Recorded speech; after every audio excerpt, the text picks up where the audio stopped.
ನನಗೆ ಡಯಾಗ್ನೋಸ್ ಮಾಡಿದ್ದು actually breast cancer. It was in second stage. Before detection ನನಗೆ ಒಂದು ಲಂಪ್ ತರ ಕಾಣಿಸ್ಕೊಳ್ತು ಇನ್ ಮೈ ಆರ್ಮ್ಪಿಟ್. ಫಸ್ಟ್ ಸ್ಟೆಪ್ ಏನ್ ಮಾಡಬೇಕು ಅಂದ್ರೆ, ಈಗ ಯಾರಿಗಾರು ಹೆಣ್ಮಕ್ಳು ಅವರಿಗೆ ಎಲ್ಲಾದ್ರೂ ಒಂದು ಗಂಟು ಕಾಣಿಸಿದ್ರೆ ಆಗ ಏನೇನು ಫಸ್ಟ್ ಫ್ಯೂ ಸ್ಟೆಪ್ಸ್ ತಗೋಬೇಕು ಅನ್ನೋದನ್ನ ಹೇಳ್ತೀರಾ? ಸರಿ, it was like a lot of ups and downs ನಮ್ಮ. But every day I use to take it as a single day. ನಾನು ಯಾವಾಗ್ಲೂ ನೋಡ್ತಾ ಇರ್ಲಿಲ್ಲ, ಓಕೆ 8 ಕೀಮೋಸ್ ಆಗ್ಬೇಕು, ಸರ್ಜರಿ ಆಗ್ಬೇಕು, ರೇಡಿಯೇಷನ್ ಆಗ್ಬೇಕು.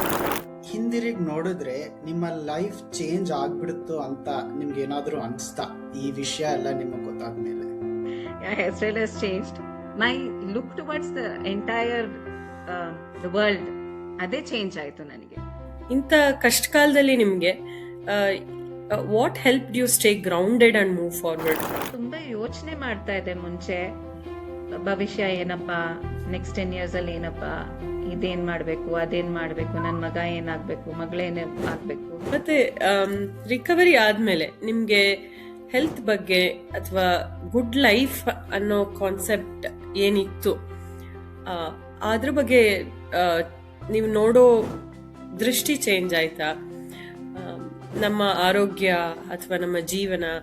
ಅದೇ ಲೈನಲ್ಲಿ ಈ ಎಕ್ಸ್ಪೀರಿಯನ್ಸ್ ಇಂದ ನಿಮ್ ಓನ್ ಸ್ಟ್ರೆಂತ್ ಬಗ್ಗೆ ನಿಮ್ಮ ಅಂಡರ್ಸ್ಟ್ಯಾಂಡಿಂಗ್ ಹೆಂಗ್ ಚೇಂಜ್ ಆಯ್ತು? Even middle aged women and all, ನಾವ್ ಯಾವಾಗ್ಲೂ ನಮ್ಮನ್ನ ಲಾಸ್ಟ್ ಅಲ್ಲಿ ಇಟ್ಕೊಳ್ತೀವಿ. ಹಸ್ಬೆಂಡ್ಗೆ ಒಂದು ಕೋಲ್ಡ್ ಬರ್ಲಿ, ಚಿಲ್ಡ್ರನ್ಗೆ ಒಂದು ಫೀವರ್ ಬರ್ಲಿ, ತಕ್ಷಣ ಓಡ್ತೀವಿ ಡಾಕ್ಟರ್ ಹತ್ರ. ಏನಾದ್ರೂ ಈ ಬೆಸ್ಟ್ ಪ್ರಾಕ್ಟೀಸಸ್ ಅಂತ ಇದ್ರೆ ಅದನ್ನ ಫಾಲೋ ಮಾಡಿದ್ರೆ ಹೆಲ್ಪ್ ಆಗತ್ತಾ? This is not the end. This is only a disease. It is okay. When they said that my hair will fall off, okay, he told me you will look beautiful like that, Aisha. Ba na hogana parlor ge hogana. Hodvi parlor ge. When they were shaving off my head, she took a video.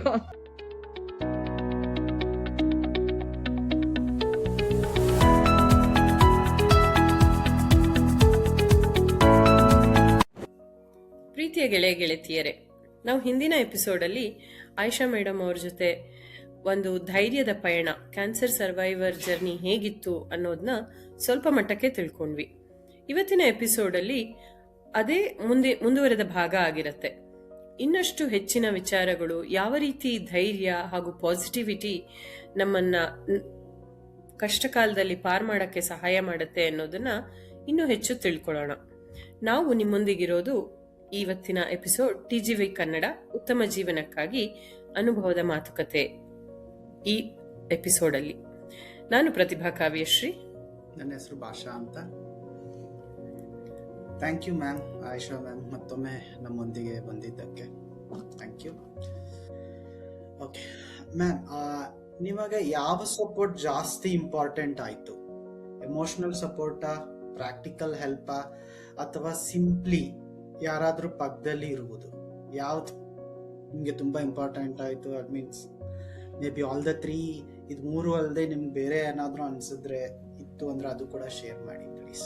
This is kind like a tricky question ತರ. ಇದು hot question ಅಂತ ಹೇಳ್ತೀವಲ್ಲ, higher order thinking ಅನ್ನೋ ತರ.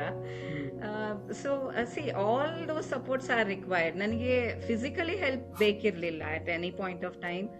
Touch wood ನನಗೆ ಆ ತರ ಪರಿಸ್ಥಿತಿ ಬರ್ಲಿಲ್ಲ. ಎಸ್, ಸಮ್ ಟೈಮ್ ಚಿಕ್ಕ ಪುಟ್ಟ holding somebody to move in the hospital, ಆ ತರ ಸಪೋರ್ಟ್ ಬೇಕಿತ್ತು. But physically I did not require any support.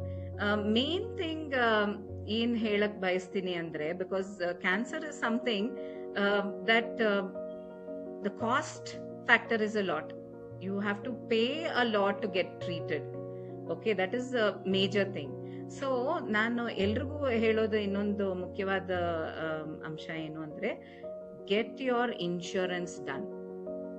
Health insurance very very important. Insurance ಇದ್ದಿದ್ರಿಂದ ನನಗೆ ಆ ಮೆಂಟಲ್ ಟಾರ್ಚರ್ ಇರ್ಲಿಲ್ಲ. ಅಯ್ಯೋ, ನಾನು ನನ್ನಿಂದ ಇಷ್ಟೆಲ್ಲ ಖರ್ಚು ಮಾಡ್ತಾ ಇದಾರಲ್ಲ ಅಂತ ಒಂದು ಟಾರ್ಚರ್ ಇರ್ಲಿಲ್ಲ ನನಗೆ ಮೈಂಡ್ ಅಲ್ಲಿ, that I am being burden to my family. ಆ ತರ ಇರ್ಲಿಲ್ಲ, ಬಿಕಾಸ್ ಮೆಡಿಕಲ್ ಕವರೇಜ್ ಇತ್ತು ನನಗೆ. ಓಕೆ, ನನಗೆ ಆ ಸಪೋರ್ಟ್ ಇಲ್ಲ ಅಂದ್ರೆ I think mentally I wouldn't have been so strong, because I felt again it is ladies who do this. Okay, so ನಾವೇ ಅನ್ಕೊಳ್ತೀವಿ ಬೇರೆಯವ್ರಿಗೆ ಏನಾದ್ರು ಅಂದ್ರೆ we are ready to do ಎಷ್ಟು ಬೇಕಾದ್ರೂ.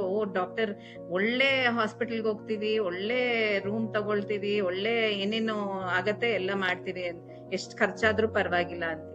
ಬಟ್ ನಮಗೆ ಅಂತ ಬಂದಾಗ ಒಂದು ಇದಿರುತ್ತೆ, ಅಯ್ಯೋ ಇವಾಗ ಇಷ್ಟೆಲ್ಲ ಬೇಕಿತ್ತಾ, ಮಾಡ್ಬೇಕಾ, ಅಷ್ಟ್ ಖರ್ಚು ಮಾಡ್ಬೇಕಾ, ಇಷ್ಟೆಲ್ಲ ಮಾಡ್ತಾ ಇದಾರಲ್ಲ ಅಂತ ಒಂದು ಬರುತ್ತೆ. ದಟ್ ಥಾಟ್ ಪ್ರಾಸೆಸ್ ನಮ್ಮಲ್ಲಿ ಇದೆ. ಅದು we can't do anything, we are born with it. I think ನಾವು ನೋಡಿದ್ದು ನಮ್ಮ ಪೇರೆಂಟ್ಸ್ ಹಾಗೆ ನೋಡಿದ್ದು ಅಲ್ವಾ, ಜನರೇಷನ್ಸ್ ಇಂದ ಇದು ಬಂದಿದೆ ಇದು. ದಟ್ ನಮ್ಮ ಇಂಪಾರ್ಟೆನ್ಸ್ ನಮ್ಗೆ ಇಲ್ಲ ಅನ್ನೋ ತರ. So having that kind of insurance was the biggest support, I will tell you. Next comes all the other things, emotionally being there. And emotionally, yes, I did need a lot of emotional support at that time, which I got. I mean, there was nobody who was there next to me, ಕೈ ಹಿಡ್ಕೊಂಡಿದ್ರು ಆ ತರ ಇಲ್ಲ. But ನನಗೆ ಅನ್ನಿಸ್ತು ಎಲ್ರು ಇದ್ದಾರೆ ನನ್ ಜೊತೆ ಅಂತ. though they were not practically physically there with me, by their gestures, school in the maybe the vice principal, my coordinator, everybody, they used to call up and they used to just, ಅವರು actually call ಮಾಡಿದ್ದು ನಾನು ಹೇಗಿದ್ದೀನಿ ಅಂತ ತಿಳ್ಕೊಳ್ಳೋದಕ್ಕೆ. But they will call and ask me some question like, ma'am ಇದು ಹಿಂಗಾಯ್ತಲ್ಲ, ಇದು next ಏನ್ ಮಾಡೋದು, ಆ ತರ. So that I knew that they are there with me. I knew ಅವ್ರು ಎಲ್ಲರೂ ಇದ್ದಾರೆ ಅನ್ನೋ ಒಂದು ಮನ್ಸಲ್ಲಿ ನನ್ಗಿತ್ತು, ದಟ್ ನಾನು ಅಲೋನ್ ಆಗಿಲ್ಲ, ತುಂಬಾ ಜನ ಇದ್ದಾರೆ ಅಂತ. ಸೊ ಆ ತರ the need was there. But I use to always reach out mentally. I use to reach out that yeah this person is there, that person is there ಅಂತ.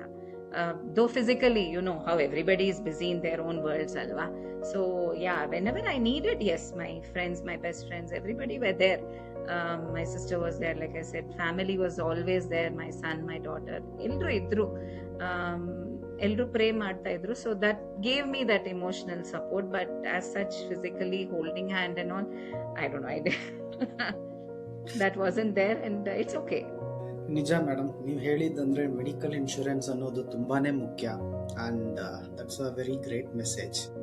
ಯಾರೇ ಆಗಿರಲಿ, ಎಲ್ರಿಗೂ ಮೆಡಿಕಲ್ ಇನ್ಶೂರೆನ್ಸ್ ಅನ್ನೋದು ಇರಲೇಬೇಕು. ಇವಾಗ ನನ್ನ ಫ್ರೆಂಡ್ ಒಬ್ನ ಹೇಳ್ತಿದ್ದ, ಇವಾಗ ನಾನು ಜಾಬಲ್ಲಿದ್ದೀನಿ, ನನಗಿರುತ್ತೆ, ಬಟ್ ನಾನು ರಿಟೈರ್ ಆದ್ಮೇಲೂ ಇರಬೇಕು, ಅದು ಈಗಲಿಂದಲೇ ಶುರು ಮಾಡು ಅಂತ ಇದ್ದಾನೆ. ಸೊ ನಿಮ್ಮ ಮಾತೆಲ್ಲ ಕೇಳಿದ್ಮೇಲೆ ಅನಿಸುತ್ತೆ ನಾನು ರಿಟೈರ್ಮೆಂಟ್ ಕೂಡ ಮೆಡಿಕಲ್ ಇನ್ಶೂರೆನ್ಸ್ ಪ್ಲಾನ್ ಮಾಡಲೇಬೇಕು ಅಂತ. Definitely, sir. Now it is a must. It is not a luxury, it is a necessity. Okay, madam. Thanks for sharing that. Medical treatment gu beyond agi ನಿಮ್ಮ mental ಮತ್ತು emotional well being ನಾ ಹೇಗೆ care ಮಾಡ್ತಿದ್ರಿ? I used to see lot of quotes. ನಾನು positive quotes ಯಾವಾಗಲೂ ಓದ್ತಾ ಇರ್ತೀನಿ. ನನ್ನ ಫೇಸ್ಬುಕ್ ಅಲ್ಲಿ ಯಾವಾಗಲೂ ಬರ್ತಾ ಇರತ್ತೆ ಬರೀ ಪಾಸಿಟಿವ್ ಕೋಟ್ಸ್. ಸೊ ಅದನ್ನೆಲ್ಲ ಓದ್ತಾ ಇದ್ದೆ. I used to do what I like. Tirga, I started writing some poetry, ಬರೆಯೋದಿರ್ಲಿ, or painting or crochet start ಮಾಡಿದ್ದೆ. ಆ ಥರ whatever I didn't have time for earlier because of busy schedule, I tried to find time for that. Okay, and I tried to meditate as such, just sit in silence, these things. But I didn't do too much of anything out of the way. ಯೋಗ ಹೋಗೋದು ಇದು ಅದು ಎಲ್ಲ ಏನು ಮಾಡಿಲ್ಲ. ಮನೆಯಲ್ಲೇ ಇದ್ದೆ. From the comfort, what I could do, what gave me happiness, ಅದನ್ನ ಮಾಡಕ್ಕೆ ಟ್ರೈ ಮಾಡಿದೆ. That is all, nothing major that I did. ಇಂಥ ಟೈಮಲ್ಲಿ ಒಂದಷ್ಟು ಸಮಯ ಸಿಕ್ಕಾಗ ಏನೆಲ್ಲ ಮಾಡ್ಬೇಕು ಅನ್ಕೊಂಡಿದ್ದೆಲ್ಲ ಮಾಡೋದಾಗತ್ತೆ. ರೀಸೆಂಟ್ ಆಗಿ ಅಲ್ವಾ, ನನಗೆ ಕಾಲ್ ಫ್ರಾಕ್ಚರ್ ಆಗಿ ಒಂದ್ ಕಡೆ ಕೂರ್ಸ್ಬಿಟ್ಟಿದ್ರು ರೀಸೆಂಟ್ 4 months ಬ್ಯಾಕ್. ಸೊ ಅವಾಗ್ಲೂ ಅಷ್ಟೇ, ಏನೆಲ್ಲ ಪೆಂಡಿಂಗ್ ಇತ್ತು ಲಿಸ್ಟ್ ಮಾಡ್ಕೊಂಡು ಮಾಡ್ತಾ ಇದ್ದೆ. ಇಲ್ಲ ಅಂದ್ರೆ ವಿಲ್ ಬಿ ರನ್ನಿಂಗ್ ಅರೌಂಡ್, ಯಾವ್ದಕ್ಕೂ ಟೈಮ್ ಸಿಗಲ್ಲ ಅಂತ. ಮತ್ತೆ ರಿಕವರಿ ಆದ್ಮೇಲೆ ನಿಮ್ಗೆ ಹೆಲ್ತ್ ಬಗ್ಗೆ ಅಥವಾ ಗುಡ್ ಲೈಫ್ ಅನ್ನೋ ಕಾನ್ಸೆಪ್ಟ್ ಏನಿತ್ತು, ಅದ್ರ ಬಗ್ಗೆ ನೀವು ನೋಡೋ ದೃಷ್ಟಿ ಚೇಂಜ್ ಆಯ್ತಾ? ನಮ್ಮ ಆರೋಗ್ಯ ಅಥವಾ ನಮ್ಮ ಜೀವನ ಹೇಗಿರ್ಬೇಕು ಅಂತ ನಾವೇನೇನೋ ಅನ್ಕೊಂಡಿರ್ತೀವಿ. ನೀವಾಗ್ಲೇ ಸ್ವಲ್ಪ ಹೇಳಿದ್ರಿ ಅದ್ರ ಬಗ್ಗೆ, ಇನ್ನಷ್ಟು ಅದ್ರ ಬಗ್ಗೆ ತಿಳಿಸ್ಕೊಡ್ತೀರಾ? ಹೌದು, ನನ್ನ ಎಂಟೈರ್ ಪರ್ಸ್ಪೆಕ್ಟಿವ್ ಚೇಂಜ್ ಆಗೋಯ್ತು after that. Like I said, so many things ನಾವು ಎಷ್ಟೊಂದು ಇಂಪಾರ್ಟೆನ್ಸ್ ಕೊಡ್ತೀವಿ. ಅಯ್ಯೋ ಅವ್ರು ಮಾತಾಡಿಲ್ಲ, ಅವ್ರು ಯಾಕೆ ಹಿಂಗ್ ಮಾಡ್ತಾರೆ, ಇದೇನು ಅದೇನು, ಅವ್ರೇನ್ ಹೇಳ್ತಾರೆ, ಇವ್ರೇನ್ ಹೇಳ್ತಾರೆ. ಜೀವನನೇ ಇದ್ರಲ್ಲೇ ಹೋಗುತ್ತೆ. ಆ 4 ಜನ ಯಾರು ಹೇಳ್ತಾರೆ, ಆ 4 ಜನ ಯಾರು ಅಂತಾನು ನಮ್ಗೆ ಗೊತ್ತಿರಲ್ಲ. ಆದ್ರೆ ಅದ್ರ ಬಗ್ಗೆ ಎಲ್ಲ ನಾವು ಚಿಂತೆ ಮಾಡ್ತಾ ಇರ್ತೀವಿ. ಎಷ್ಟೊಂದು ಡಿಸಿಷನ್ಸ್ ನಾವು ತಗೊಳ್ತೀವಿ based on what society will tell, what people will tell, what people will think anta alva. So that has changed for me a lot. Now I just do what I feel is right. If I'm not hurting anybody, I'm doing the right thing anta ankondu nanu hogtini. About health also, health is something like your state of mind anta ನನಗೆ ಅನ್ಸುತ್ತೆ these days, because if you feel you are healthy and if you can do your work, it doesn't mean you have to have a 0 size figure or anything of that sort. You have to be healthy in the mind. You should be able to do your job without getting tired, and do whatever makes you happy and whatever you can do maximum in a day. So adidre you are healthy ಅಲ್ವಾ. ಹೀಗೆ ಇದ್ರೇನೆ healthy, ಹಾಗಿದ್ರೇನೆ healthy, ಜಿಮ್ಗೆ ಹೋದ್ರೇನೆ healthy, ಹಿಂಗ್ ತಿಂದ್ರೇನೆ healthy ಅಂತಿಲ್ಲ. So I feel my perspective about health itself has changed a lot. Yeah, I'm not having lot of junk food and all that. I have become very conscious. Doctors have helidare that, you know, if you cut down on sugar as such, your cancer cells will not grow as fast anta idella. I mean, half doctors have told, half our Instagram reels have told. So what happens, you just take what is good for you, try to follow as much, but I'm not going to become a health freak just because of this. No, I'm not going to be. I'm going to enjoy life. If I feel like having a chocolate, I will have a chocolate. Nobody is going to stop me. So hage, but yeah, there are limits, and I have learnt about those limits now, and I'm more conscious ಅಷ್ಟೇ. ಖಂಡಿತ ತುಂಬಾ ಚೆನ್ನಾಗಿ ಹೇಳಿದ್ರಿ. ಅಂದ್ರೆ ಬರೀ ಜಿಮ್ಗೆ ಹೋಗಿ ಇದ್ರೆ ಮಾತ್ರ ಅಲ್ಲ, ನಮ್ಗೆ ನಮ್ಮ ಮೈಂಡಿಗೆ ಬರ್ಬೇಕು ನಾವು ಹೆಲ್ದಿ ಆಗಿದೀವಿ ಅಂತ, ಆಗನೇ ಅದು ಸರಿ ಇರತ್ತೆ ಅಂತ. ಈಗ ಅಂದ್ರೆ ನಿಮ್ಗೆ ಅನ್ಸಿದ್ದನ್ನ ಮಾಡೋದು, ಅನ್ಸಿದ್ದನ್ನ ತಿನ್ನೋದು, ಬಟ್ ವಿತ್ ಕಾನ್ಶಿಯಸ್ನೆಸ್ ಅಂತ. ಹಾಗಿರುವಾಗ ನಿಮ್ಮ ದಿನನಿತ್ಯದ ಲೈಫ್ ಸ್ಟೈಲ್ ಅಲ್ಲಿ ಡೈಲಿ ಹ್ಯಾಬಿಟ್ಸ್ ಅಥವಾ ಪ್ರಾಕ್ಟೀಸಸ್ ಬ್ಯಾಲೆನ್ಸ್ಡ್ ಆಗಿರಕ್ಕೆ ಏನಾದ್ರೂ ಫಾಲೋ ಮಾಡ್ತೀರಾ? ಅಥವಾ ಈ ರೀತಿ ಹೆಲ್ತ್ ಪ್ರಾಬ್ಲಮ್ಸ್ ಡಯಾಗ್ನೈಸ್ ಆಗಿ ಇರೋರಿಗೆ ಏನಾದ್ರೂ ಈ ಬೆಸ್ಟ್ ಪ್ರಾಕ್ಟೀಸಸ್ ಅಂತ ಇದ್ರೆ ಅದನ್ನ ಫಾಲೋ ಮಾಡಿದ್ರೆ ಹೆಲ್ಪ್ ಆಗತ್ತಾ? ಡೆಫಿನೆಟ್ಲಿ ಹೆಲ್ಪ್ ಆಗತ್ತೆ. See, everybody knows it. ಎಲ್ರಿಗೂ ಗೊತ್ತು that we have to do some physical activity ಇರಲೇಬೇಕು. ನಾನು ಎಷ್ಟು ರೌಂಡ್ಸ್ಗೆ ಹೋದ್ರು in school I have to walk different floors and all, but that is not counted as exercise. Brisk walk ಮಾಡಲೇಬೇಕು, that is counted. Otherwise, how much ever I walk 15,000 steps madidrunu, it is not counted as exercise as such. So ello ಒಂದು balance ನಾವು ಮಾಡಬೇಕಾಗತ್ತೆ. I am also trying. I am not saying I have done ಅಂತ ಇಲ್ಲ, ಖಂಡಿತ ಇಲ್ಲ. I have my tired days when all I want to do is just throw my bag and ಹೋಗಿ ಸ್ವಲ್ಪ coffee ತಗೊಂಡು ಕೂತ್ಕೋಬೇಕು ಅಂತ ಅನ್ಸುತ್ತೆ. ಆವಾಗ ನನ್ಗೆ ವಾಕಿಂಗ್ ಹೋಗು ಅಂದ್ರೆ, I know walking is good for me, I know coffee is not good for me, but still I will choose coffee because of that comfort that it is giving. Okay, discipline is very difficult to bring in place. It will take time. I am evolving. I am trying to cut down on many things. I am trying to put some kind of physical activity right within my day. 24 hours alli ಏನಾಗತ್ತೆ, whether it is sitting silently. ನನಗೆ ಹಾಡ್ ಕೇಳೋದು ಅಂದ್ರೆ ತುಂಬಾ ಇಷ್ಟ. So 24/7 if you let me, I will play some music, something. But then now I have realized that I need quiet and calm also anta. So forcibly I will switch off everything and then I will just sit just with my thoughts, nothing else. ಆ ತರ ಅಂದ್ರೆ ಯಾವಾಗ ನೋಡಿದ್ರು ನಾವು ಎಷ್ಟು busy ಆಗಿದೀವಿ ಅಂದ್ರೆ, ನಾವೇನು ಮಾಡ್ದೆ ಹೋದ್ರೆ ಅಯ್ಯೋ ಏನ್ ಮಾಡ್ತಾ ಇದೀನಿ ಅಂತ ಅನ್ಸುತ್ತೆ ಅಲ್ವಾ. ನಾವು ಓಡ್ತಾ ಇರ್ತೀವಿ, ನಾಳೆಗೆ ಏನ್ ಪ್ರಿಪೇರ್ ಮಾಡ್ಬೇಕು, ನಾಳೆಗೇನು ಬಾಕ್ಸ್ಗೇನು ಹಾಕ್ಬೇಕು, ಅದಕ್ಕೇನು ಹಚ್ಚಿ ಏನು ಇಡ್ಬೇಕು, ಎಲ್ಲಾ ನಾವು ಯೋಚನೆ ಮಾಡ್ತಾ ಇದೀವಿ. But we don't take things at the moment and say that it's okay, relax, it's okay, everything will get done. You don't have to be running. ಯಾವಾಗ ನೋಡಿದ್ರು ಓಡ್ತಾ ಇರ್ಬೇಕು ಅಂತ ಏನಿಲ್ಲ. You can take your time, you can relax, you can breathe calmly. You don't have to look at the clock every time. Alva. So I feel that is something that I'm trying to practice. ಜಿಮ್ಗೂ ಹೋಗ್ಬೇಕು ಅಂತ ಇದ್ದೆ. This is a secret I'm telling you. ಜಿಮ್ಗೂ ಹೋಗ್ಬೇಕು ಅಂತಿದ್ದೆ for the only reason that ಬೇರೆ ಯಾರೋ ಇರ್ತಾರೆ, ಅದು ದುಡ್ಡು ಕಟ್ಟಿರ್ತೀನಲ್ವಾ, ಸೊ ಆ ದುಡ್ಡು ಕಟ್ಟಿದೀನಿ ವೇಸ್ಟ್ ಆಗ್ಬಾರ್ದು ಅಂತ ಹೋಗ್ತೀನಿ. ನೆಕ್ಸ್ಟ್ ಅಲ್ಲಿ ಯಾರೋ ಇರ್ತಾರೆ, ನೀನ್ ಮಾಡ್ಲೇಬೇಕು ಅಂತಾರೆ. You need some time somebody to tell you do it.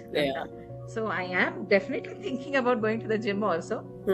But I'm saying it is not a must that you have to go to the gym. There are so many exercises. Nangantu physio andre I have to do this stretching exercises, otherwise my shoulder starts paining. So whether I like it or not, I have to do the exercise, otherwise there will be pain alva. So atara this is telling me, but then there are other parts of my body which are not telling so vocally alva. So they also need that moment anta ankondo, okay, this needs, others also need ankondo ಮಾಡ್ತಾ ಇದೀನಿ ಅಷ್ಟೇ. Very light exercises, nothing major, okay, nothing with focus. I mean that is true, like discipline ಅನ್ನೋದು day by day increase ಆಗುತ್ತೆ, ಒಂದೇ ಸತಿ ಬರಲ್ಲ ಅದು. So sometimes we have to do what we want to do, like daily ಓದ್ಲೇಬೇಕು, daily mean ಜಿಮ್ಗೆ ಹೋಗ್ಲೇಬೇಕು. ಒಂದೊಂದ್ಸತಿ we just want to relax and relax it, movie ನೋಡಿ ಏನಾದರೂ ಮಾಡು. That is really very true madam. So thanks for that. And ನನಗೂ ಆ ಥರ ಅನಿಸುತ್ತೆ.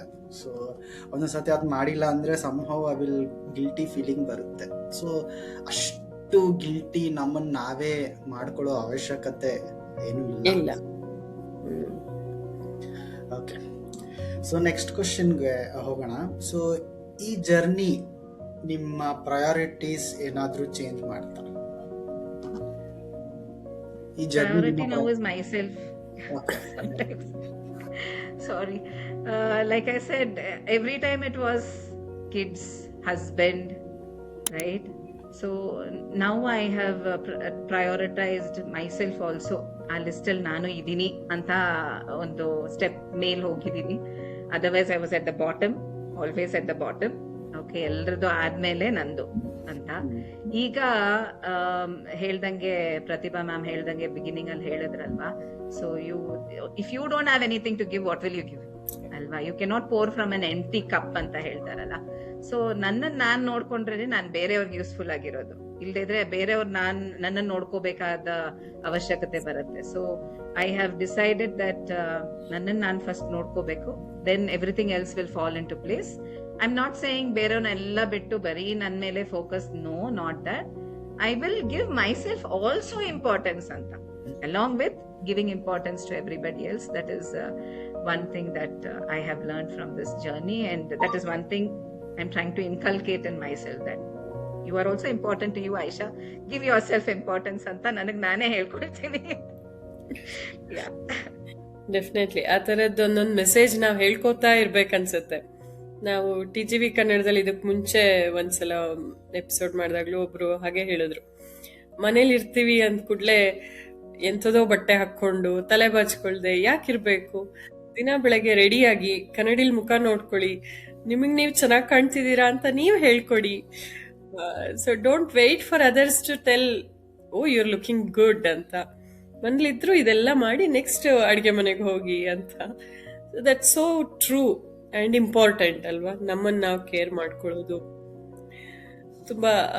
ಅಂದರೆ ಇದು ಎಲ್ಲರಿಗೂ ಒಂದೊಂದು ಫೇಸಲ್ಲಿ ಹೇಳಬೇಕಾಗದ ವಿಷಯನೇ. ಇನ್ನು ನಾವು ಈಗ ಯಾರಿಗಾದ್ರೂ ಈ ಥರ ಕ್ಯಾನ್ಸರ್ ಡಯಾಗ್ನೈಸ್ ಆಗಿದ್ರೆ, ಅವರು ಒಂದು ಟಫ್ ಸಿಚುಯೇಷನ್ ಅಲ್ಲಿ ಇದ್ರೆ ಅವರಿಗೆ ಏನ್ ಮೆಸೇಜ್ ಹೇಳಕ್ ಇಷ್ಟಪಡ್ತೀರಾ? ಈಗೆಲ್ಲ ನೀವು ನಿಮ್ಮ ಪಯಣದ ಬಗ್ಗೆ ಹೇಳಿದ್ರಿ, ಅವರು ಇದನ್ನ ಎದುರಿಸಕ್ಕಾಗ್ಲಿ ಅಥವಾ ಅವರು ಇದರಿಂದ ಹೊರ ಬರಲಿಕ್ಕಾಗ್ಲಿ ಏನ್ ಮೆಸೇಜ್ ಕೊಡಬಹುದು ಅಂತ? Cancer is only a disease, it is not the end of the world. Okay, ನಿಮ್ಮಲ್ಲಿ ಆ ಶಕ್ತಿ ಇದೆ. ಓಕೆ, ಅಂಡ್ ಇವಾಗ ಇರೋ ಮೆಡಿಕಲ್ ಫೀಲ್ಡ್ ಅಲ್ಲಿ ಅಡ್ವಾನ್ಸ್ಮೆಂಟ್ಸ್ ಹೆಂಗಿದೆ ಅಂದ್ರೆ anything can be treated if detected early. So we have to make sure that ಆ screening ಮಾಡಬೇಕು, ಆ ಡಿಟೆಕ್ಷನ್ ಬೇಗ ಮಾಡೋಕೆ ನಾವು ಟ್ರೈ ಮಾಡಬೇಕು. So it is something that you can definitely overcome. Okay, and ನಿಮ್ಮ ಮನಸ್ಸಲ್ಲಿ ಆ ಧೈರ್ಯನ ಬೆಳೆಸ್ಕೊಳ್ಳಿ. ಓಕೆ, ಯಾರು ನಮ್ಮ ನೋವನ್ನು ತಗೊಳಕ್ ಆಗಲ್ಲ. ನಾವೇ ಅದು ಅನುಭವಿಸ್ಬೇಕು. ಎಷ್ಟೇ ಅವ್ರು ನಮ್ಮ ಮೇಲೆ ಪ್ರೀತಿ ಇಟ್ಟಿದ್ರು ಅವ್ರು ನಮ್ ನೋವನ್ನ ತಗೊಳಕ್ ಆಗಲ್ಲ.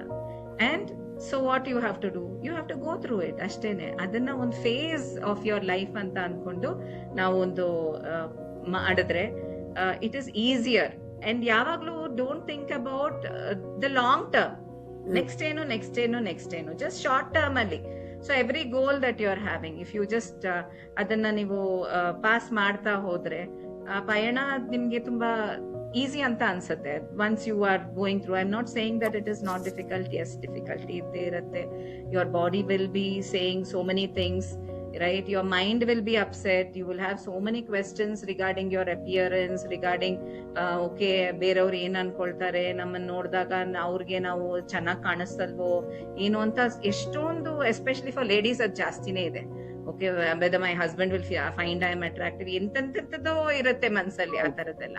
Okay, so don't think about all that, just come out of that. Most important ಏನಿದೆ, that you have to get cured. You have to come out, you have to live your life. This is not the end of the world. This is just the beginning. ಒಂದು speed breaker ಇರತ್ತಲ್ಲ roads ಅಲ್ಲಿ, ಆ ತರ ಒಂದು speed breaker ನಮ್ life ಅಲ್ಲಿ ಅಷ್ಟೇನೆ. It is giving you the time to pass, think and then plan your things ಅಲ್ವಾ.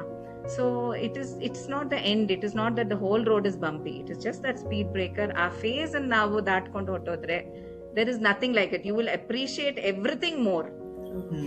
ಒಂದೊಂದು ಜೆಸ್ಚರ್ ಯಾರಾದ್ರೂ ಮಾಡಿದ್ರು ನಿಮ್ಗೆ ಅನ್ಸುತ್ತೆ, oh this person is so wonderful, ಎಷ್ಟು ಚೆನ್ನಾಗಿ ಇದ್ ಮಾಡಿದ್ರಲ್ಲ ಅಂತ. ನೀವು ಆ ನೆಗೆಟಿವಿಟಿ ಎಲ್ಲ ನಿಮ್ ಲೈಫ್ ಇಂದ ಹೊಟ್ಟೋಗತ್ತೆ. So you think like that. And I will say that talk. ನಿಮ್ಗೆ ಏನಾದ್ರೂ ಅನ್ಸಿದ್ರೆ, ನಿಮ್ ಮನ್ಸಲ್ಲಿ ಏನಾದ್ರೂ ಇದ್ರೆ ಯಾರ ಹತ್ರ ಆದ್ರೂ ಮಾತಾಡ್ಕೊಳ್ಳಿ. You speak, take help. Counselling ಹೋಗ್ಬೇಕಾ, it is not wrong. You don't have to sit alone. ನೀವೇನು ಅನ್ಕೋಬಾರ್ದು ದಟ್ ಓಕೆ ನಾನು ಒಂಟಿಯಾಗಿದ್ದೀನಿ, ನನ್ಗೆ ಯಾರು ಇಲ್ಲ ಅಂತ. ಎಲ್ರಿಗೂ ಎಲ್ರು ಇದ್ದಾರೆ. ಇಟ್ ಇಸ್ ಅವರ್, ನಾವ್ ಹೇಗ್ ನೋಡ್ತಾ ಇದೀವಿ ಅದ್ರ ಮೇಲೆ. ಆ ಟೈಮಲ್ಲಿ ನಮ್ಗೆ ಅನ್ಸತ್ತೆ, ಓ ಇವ್ರು ನನ್ನನ್ನು ಕೇಳಲೇ ಇಲ್ಲ, ನನ್ಗೆ ಫೋನೇ ಮಾಡಿಲ್ಲ, ನೋಡು ಅವ್ರಿಗೆ ಗೊತ್ತಾಯ್ತಲ್ಲ ಅಂತ. ಮೇ ಬಿ ಅವ್ರು ನಿಮ್ ಬಗ್ಗೆನೆ ಅವ್ರು ಅನ್ಕೊಂಡು ಅವರು ಯಾವ್ದೋ ದೇವಸ್ಥಾನಲ್ಲಿ ಇರ್ಬೋದು, ಅವ್ರು ಪ್ರೇಯರ್ ಮಾಡ್ತಾ ಇರ್ಬೋದು, ಅವ್ರು ನಿಮ್ಮ ಹತ್ರ ಮಾತಾಡ್ತಾ ಇಲ್ಲ ಅಷ್ಟೇ. ನಿಮಗೆ ನೀವು ಯಾರ ಹತ್ರ ಅದು ಮಾತಾಡ್ಬೇಕು ಅಂದ್ರೆ ಫೋನ್ ತಗೊಳ್ಳಿ, ಮಾತಾಡಿ ಅಷ್ಟೇನೆ. Don't wait for the other person to call. Okay, ಅದೇ ಸಮಯದಲ್ಲಿ ನಿಮ್ಗೆ ಮಾತಾಡ್ಬೇಡ್ದು ಅಂತ ಅನ್ಸಿದ್ರೆ that is also okay. You need your peace. So you have to see what is good for you, what makes you happier at that point of time. ಅದನ್ನ ನಾವು ಮಾಡ್ಬೇಕು. ಯಾಕಂದ್ರೆ ಮೆಂಟಲಿ ನಾವು ಸ್ಟ್ರಾಂಗ್ ಆಗಿದ್ರೆ ಏನ್ ಬೇಕಾದ್ರೂ ನಾವು ಸಾಧಿಸ್ಬೋದು. Okay, physically you can even overcome whatever physical discomforts with your mental strength. That is what I feel. Okay, ade idralli there are people who will just lie down on the bed all day and say ayyo nange hinga agoytu, nan madakagalla. Or madakagalla because ಅವ್ರ ಮನಸ್ಸಲ್ಲಿ ಹಂಗಿದೆ. ಇಲ್ಲ ನಾನು ಮಾಡ್ತೀನಿ, ನಾನು ಹೇಳ್ತೀನಿ, ನಾನು dance ಮಾಡ್ತೀನಿ, ನಾನು ಕುಕ್ ಮಾಡ್ತೀನಿ, ಇಲ್ಲ ನಾನು ಸುಮ್ನೆ ಕೂತ್ಕೊಂಡು ಏನೋ ಟಿವಿ ನೋಡ್ತೀನಿ, ಏನೋ ಒಂದ್ ಮಾಡ್ತೀನಿ ಅಂತ ಅಂದ್ರೆ, ಇಲ್ಲ ನಾನು ಹೊರಗಡೆ ಹೋಗ್ತೀನಿ ವಾಕಿಂಗ್ಗೆ ಅಂದ್ರೆ, nobody can stop them. It is all in the mind. Right. ಅನ್ಸುತ್ತೆ. So true. Everything is in our mind. Mindset change ಆದ್ರೆ ಎಲ್ಲಾನು ಚೇಂಜ್ ಆಗತ್ತೆ ಅಂತ. ನೀವಾಗ ಮಾತಾಡ್ತಿದ್ರೆ ಒಂದೊಂದು ಡೈಲಾಗ್ ಇದೆ, ಅದೊಂದು ಸೀರೀಸ್ ಅಲ್ಲ. ಸೊ ನೀವ್ ಹೇಳ್ತಿದ್ರೆ ನನ್ಗೂ ಅನ್ಸುತ್ತೆ, ಈ ತರ ಎಲ್ಲ ಏನಾದ್ರು ಆದ್ರೆ, ಯಾವ್ದಾದ್ರು ಕಷ್ಟ ಬಂದ್ರೇನು ನಮ್ ಲೈಫ್ ಅದೊಂದು ಕಾಮ, that's not a full stop ಅಂತ. ಟ್ರೂ ಮ್ಯಾಮ್ ಹೇಳ್ದಂಗೆ the way we look at life are people will change. ಅಂದರೆ ಅವ್ರ ಬಗ್ಗೆ ಎಷ್ಟು ಚೆನ್ನಾಗಿ ಇದು ಮಾಡ್ತೀಯಾರಲ್ಲ, ಓ ವಿವರ್ ಇನ್ ದೇರ್ ಥಾಟ್ಸ್ ಅನ್ನೋದು it self is such A nice feeling ಅಂತ ಹೇಳಿದ್ರು. So true. ಸುಮ್ಮನೆ ನಮ್ಗೆ ಯಾರೋ ಮೆಸೇಜ್ ಕಳಿಸ್ತಾ ಇದ್ರೆ ನಾವು ಅನ್ಕೋತೀವಿ ಎಷ್ಟು ಮೆಸೇಜ್ ಮಾಡ್ತಾರೆ ಅಂತ. ಬಟ್ ಈ ಒಂದು ಫೇಸಲ್ಲಿ when we pass through that phase ಅಲ್ಲ, we start appreciating things around us. ಅದು ಲೈಫ್ ಸ್ಟೈಲ್ನ ಚೇಂಜ್ ಮಾಡತ್ತೆ ಅಂತ ತುಂಬ ಚೆನ್ನಾಗಿ ವಿಷಯಗಳನ್ನು ತಿಳಿಸ್ಕೊಟ್ಟಿದ್ದೀರಾ. ಯಾವ ಥರ ಜೀವನನ ನೋಡಬೇಕು, ಮತ್ತೆ ಒಂದು ಇಷ್ಟು ಕಷ್ಟದ ಇದರಿಂದನೂ ಹೊರಗೆ ಬರೋಕ್ಕೆ ಸಾಧ್ಯ ಇದೆ ಅನ್ನೋ ಒಂದು ಧೈರ್ಯದ ಪಯಣನ ನಮ್ಮೊಂದಿಗೆ ಹಂಚ್ಕೊಂಡಿದ್ದೀರಾ. ಆಯಿಷಾ ಮ್ಯಾಮ್, ಮತ್ತೊಮ್ಮೆ ನಿಮಗೆ ತುಂಬಾ ಧನ್ಯವಾದಗಳು. ಇದು TGV ಕನ್ನಡ ಉತ್ತಮ ಜೀವನಕ್ಕಾಗಿ ಅನುಭವದ ಮಾತುಕತೆ. ಪ್ಲೀಸ್ ಈ ಎಪಿಸೋಡ್ನ ನೋಡಿ ಲೈಕ್ ಮಾಡಿ ಮತ್ತು ಯಾರಾದರೂ ಇದೇ ಜರ್ನಿಯಲ್ಲಿ ಇದ್ರೆ ಅವರಿಗೆ ಶೇರ್ ಮಾಡಿ. ನಮಸ್ಕಾರ. ನಮಸ್ಕಾರ. ಆಯಿಷಾ ಮ್ಯಾಮ್, ನಿಮ್ಮ ಎಕ್ಸ್ಪೀರಿಯನ್ಸ್ ನಮ್ಮ ಜೊತೆ ಶೇರ್ ಮಾಡ್ಕೊಂಡಿದ್ದಕ್ಕೆ ತುಂಬ ತುಂಬ ಧನ್ಯವಾದಗಳು. ಈ ಎಪಿಸೋಡ್ನೆಲ್ಲ ಕೇಳಿದ ಮೇಲೆ ನನ್ಗೆ ಅನ್ಸೋದೇನಪ್ಪ ಅಂದರೆ, cancer may defeat the body but not the mind. No matter how hard it gets, life still moves on ಅಂತ. ಸರ್ವೈವಲ್ ಬರೀ ಲಕ್ ಮಾತ್ರನೇ ಅಲ್ಲ, ಅದ್ರ ಜೊತೆಗೆ ಕರೇಜ್ ಕೂಡ ಬೇಕು. ಈ ಎಪಿಸೋಡಿಂದ ಅಟ್ಲೀಸ್ಟ್ ಒಬ್ರಿಗಾದರೂ ಭರವಸೆ ಮತ್ತು ಹೋಪ್ ಬಂದರೆ ನಮ್ಮ ಈ ಸಣ್ಣ ಪ್ರಯತ್ನ ಸಕ್ಸಸ್ ಆಯಿತು ಅಂತ ನಾನು ಅನ್ಕೊತೀನಿ. ಫೈನಲಿ ಒಂದೇ ಮಾತು, this is not just survival, this is a victory of life. Aisha ma'am, thank you so much once again for joining us in this episode. Ma'am, before ending this episode, this video is dedicated to you.